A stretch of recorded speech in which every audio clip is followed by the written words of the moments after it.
السلام علیکم، میں ہوں مریم خان اور آپ دیکھ رہے ہیں باغی ٹی وی۔ سب سے پہلے ہیڈ لائنز۔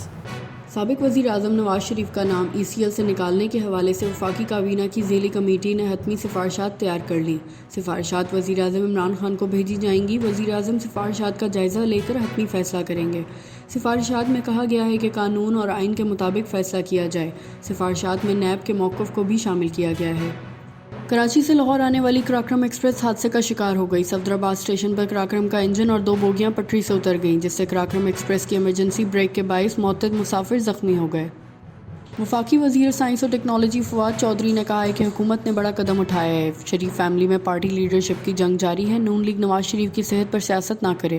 نون لیگ نواز شریف کی گارنٹی کا بندوبست کرے۔ نواز شریف کی مثال دیگر ملزمان بھی حاصل کرنا چاہیں گے۔ نواز شریف کو بغیر کسی طریقہ کار بھیجنا عملی طور پر ممکن نہیں۔ صدارتی آرڈیننس کے خلاف مسلم لیگ نون کی درخواست پر فریقین کو نوٹس جاری کر دیے گئے۔ اسلام آباد ہائی کورٹ میں چیف جسٹس اطہر معین اللہ نے درخواست پر سماعت کی۔ اسلام آباد ہائی کورٹ نے اٹارنی جنرل اور ایڈوکیٹ جنرل کو بھی طلب کر لیا۔ دوران سماعت چیف جسٹس نے ریمارکس دیتے ہوئے کہا کہ اگر اچھے ایشوز پر آرڈیننس آ رہے ہیں تو اس کو سپورٹ کریں۔ آپ اچھی چیزوں کو پارلیمنٹ کے ذریعے ایکٹ میں تبدیل کر دیں۔ آرڈیننس کی ایک مدت ہوتی ہے جس سے آگے وہ نہیں جا سکتے۔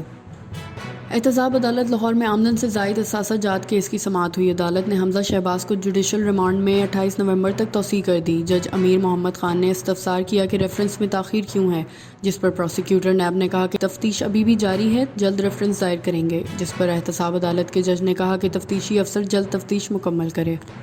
مسلم لیگ نون کی ترجمان مریم اورنگزیب نے سابق وزیر اعظم نواز شریف کی صحت اور بیرون ملک روانگی کے حوالے سے کہا ہے کہ ڈاکٹرز کی ہدایت کے مطابق ایئر ایمبولینس نے آ جانا تھا۔ حکومتی تاخیر کی وجہ سے ایئر ایمبولینس کی آمد تاخیر کا شکار ہو رہی ہے۔ نواز شریف کی بیرون ملک روانگی کو مشروط کرنا غیر آئینی، غیر قانونی ہے۔ عالمی عدالت کے فیصلے پر عمل درآمد میں بڑی پیش رفت ہوئی ہے۔ بھارتی دہشت گرد کلبھوشن یادو کو اپیل کا حق دینے کے لیے آرمی ایکٹ میں ترمیم کا فیصلہ کیا گیا ہے۔ آرمی ایکٹ میں ترمیم سے کلبھوشن یادو کو اپیل کا حق ملے گا۔ اس حوالے سے حکومت نے آرمی ایکٹ میں ترمیم کا ڈرافٹ بھی تیار کر لیا ہے۔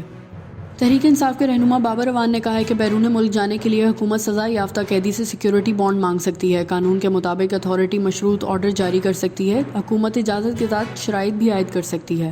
سپریم کورٹ اس سے قبل نواز شریف کی بیرون ملک علاج کی استدعا مسترد کر چکی ہے۔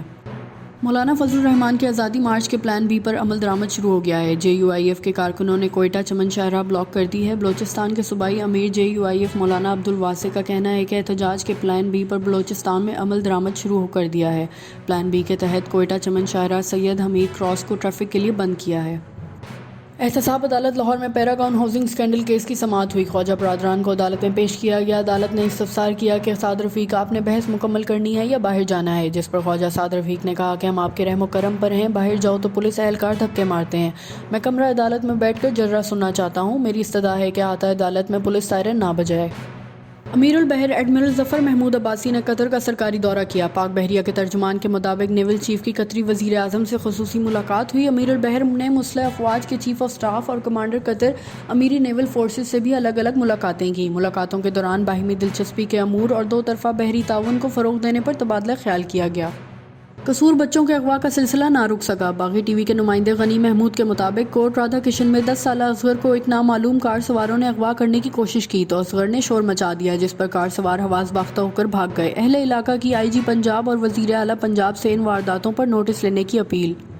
آزادی صحافت پر حملہ، دارالحکومت میں پریس کارڈز چھین لیے گئے۔ باغی ٹی وی کے نمائندے خنیس الرحمان کے مطابق پارلیمنٹری رپورٹرز ایسوسی ایشن کے صدر بہزاد سلیمی نے سینٹ کے رپورٹرز کے گیلری پریس کارڈ زبردستی چھین لیے اور ان کو کام کرنے سے روک دیا۔ چنیوٹ میں طلبہ پر تشدد کا سلسلہ نہ تھم سکا۔ باغی ٹی وی کے نمائندے شہر زیب کے مطابق گورنمنٹ پرائمری گرلز اسکول کی ٹیچر جلاد بن گئی۔ گھر سے چائے نہ لانے پر 5ویں جماعت کی طلبہ پر ڈنڈوں سے بدترین تشدد، ناک کی ہڈی توڑ دی۔ متاثرہ بچی کے والدین نے ٹیچر کے خلاف کارروائی کے لیے درخواست دے دی۔ وزیر اعلیٰ پنجاب سے نوٹس لینے کا بھی مطالبہ کیا۔ بچے کے ساتھ بدفعلی کرنے والا گرفتار۔